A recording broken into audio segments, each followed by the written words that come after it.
Okay, good morning children. So today we learn the question answers of the chapter The Balloon Man from class 3 NCERT English book Marigold. So let's start. The Balloon Man chapter आपने अच्छे से पढ़ लिया होगा poem को. अगर आपने इस पोयम का मीनिंग नहीं समझा है, न्यू वर्ड्स नहीं समझे हैं, तो आपको क्वेश्चन आंसर्स भी थोड़े डिफ़िकल्ट लगेंगे. इसलिए पहले आप इस पोयम को अच्छे से समझ लें. इस पोयम का लिंक मैं वीडियो में आई बटन में दे रही हूँ, या फिर आप मेरी प्लेलिस्ट पे जाकर द बलून मैन पोयम देख सकते हैं. ठीक है, तो आइए शुरू करते हैं. First question from reading is fun. सबसे पहला क्वेश्चन है हमारा रीडिंग इज़ फन में से. तो हम देखेंगे. First question is where does the balloon man stand. तो आप लोग बताइए बलून मैन कहाँ खड़ा था.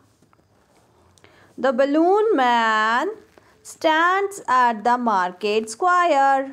मार्केट स्क्वायर पे खड़ा था. ये मैंने जो पोयम समझाई थी तो बहुत अच्छे से बताया था कि मार्केट में बलून मैन कहाँ खड़ा रहता था. Second question is what happens to the balloons when there is a wind. मतलब जब हवा चलती है तो बलून्स को क्या होता है. तो मैंने बताया था एक word tug and tug. When there is a wind the balloons tug a lot of times. Tug मतलब पुल हार्ड. मतलब जब बहुत तेज़ हवा चलती है और बहुत सारे गुच्छों में जब बलून्स होते हैं आपके हाथों में, तो वो ऊपर की तरफ खिंचते हैं. उन्हीं को हम कहते हैं टग होना.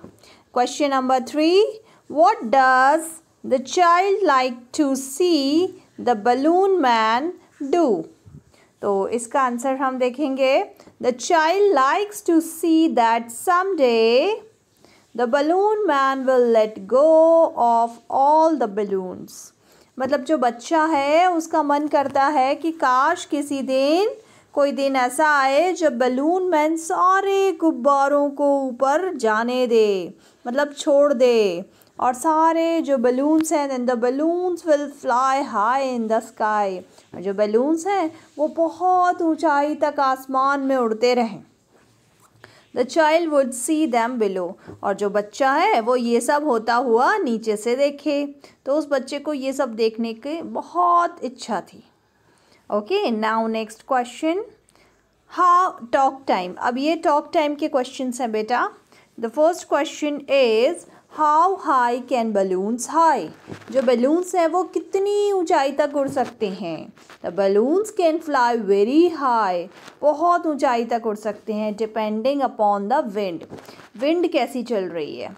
अगर हवा बहुत तेज है तो बहुत ऊपर तक जाएंगे, और विंड अगर थोड़ी कम है तो वो कम ऊंचाई तक जाएंगे. ठीक है. वैसे किसी किसी बुक में लिखा रहता है 3 फीट तक या 20 फीट, अलग अलग डिपेंडिंग ऑन द बुक्स. तो फिर आप ये जनरल आंसर लिखेंगे the balloons can fly very high depending upon the wind. Wind के हिसाब से बलून्स फ्लाई करेंगे. What do you like about this poem. आपको इस पोयम में क्या अच्छा लगा. तो आप लिखेंगे I love watching colourful balloons. मुझे कलरफुल बलून्स देखना बहुत पसंद है. Flying high in the sky. और वो आसमान में उड़ते हुए गुब्बारे. The child in the poem also likes the same. That's why I like about the poem. तो पोयम में आपको ये सब अच्छा लगा. आपको भी बलून्स बहुत पसंद है ना, कलरफुल बलून्स, तो इसलिए आपको ये पोयम बहुत अच्छी लगी. Now word building. Word building के क्वेश्चंस हम करेंगे. Question 1 is identify the words from the jumbled letters and right the word in the space provided. यहाँ पे आपको कुछ जम्बल्ड वर्ड लिखे हुए हैं, देखिए.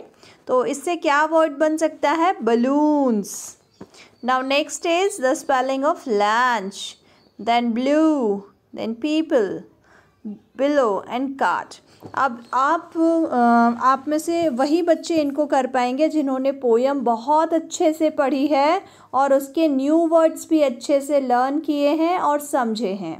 तो आपको ये सारी स्पेलिंग्स जब आती होंगी तभी आप जम्बर्ड लेटर्स को सॉल्व कर पाएंगे, ठीक है। तो जिसको न्यू वर्ड्स नहीं आते हैं वो मेरे प्रीवियस वीडियो से न्यू वर्ड्स अच्छे से देख लेंगे और लर्न कर लेंगे, okay. Now next is question 2. Put the words given in the box into the following group. अब आपको ग्रुपिंग करनी है, तो आप ग्रुपिंग कैसे करेंगे देखिए।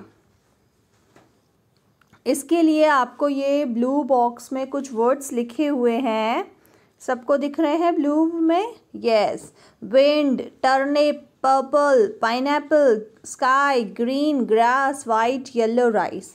अब उसमें से कुछ चीज़ें तो हमें ऐसी लग रही हैं खाने वाली चीज़ें हैं, और कुछ चीज़ों में हमें लग रहा है कलर्स के नेम हैं, और कुछ नेचर से रिलेटेड चीज़ें हैं।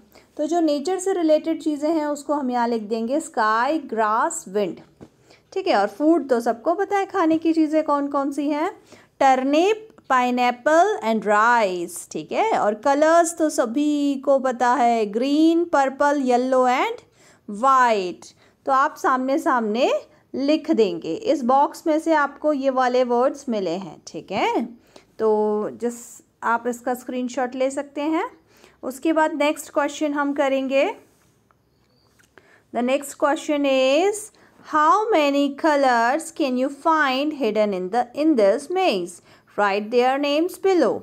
आपको बेटा एक टेबल जैसा दिया है, क्रॉसवर्ड पजल जैसे रहती हैं, ये अलग टाइप की पजल है। इसमें आपको फ्रूट्स के नेम, कलर्स के नेम आपको फाइंड आउट करने हैं, not fruits, these are the colours. तो कलर्स के नेम ऑरेंज जैसे आपको ऑलरेडी दिया है पिंक कलर से, वैसे ही यहाँ पे हमने आंसर में येलो कलर से फाइंड आउट करके बताया है। ये देखिए, ये पर्पल की स्पेलिंग, ब्राउन की स्पेलिंग, वाइट की स्पेलिंग, रेड की स्पेलिंग, ऐसे आप नोट डाउन कर लेंगे इसको, ठीक है। इसका स्क्रीनशॉट ले लीजिए, उसके बाद आप इसको सॉल्व कर लीजिए खुद से। Try to solve it by yourself, okay. Now next question, last question. इसमें कुछ बलून्स दिख रहे हैं आपको, these are the opposite balloons. We have to write opposite word in the given balloons. तो हमें जो बलून्स दिख रहे हैं, जैसे नेवर लिखा हुआ है ना, तो नेवर में हमें ऑलवेज, तो आप ऑलवेज लिख देंगे, ठीक है। अब स्मॉल का तो सबको पता है बिग होगा। रेनी मतलब जब बारिश होती है, और तो फिर इसका ऑपोजिट क्या होगा, सनी, जब धूप निकलती है। सनी डे बताया था मैंने द बलून मैन में, आपने अच्छे से पोएम देखी है तो आप तुरंत समझ गए होंगे, है ना। और लो का हाई, सिट का स्टैंड, नियर का फार, नियर मतलब पास, फार मतलब दूर, सिट मतलब बैठना, स्टैंड मतलब खड़े होना। लो और हाई तो सबको पता है, लो मतलब नीचा और हाई मतलब ऊंचा। तो ये सारे वर्ड्स आप याद कर लेंगे, ठीक है। Okay, bye children, take care and keep watching my channel.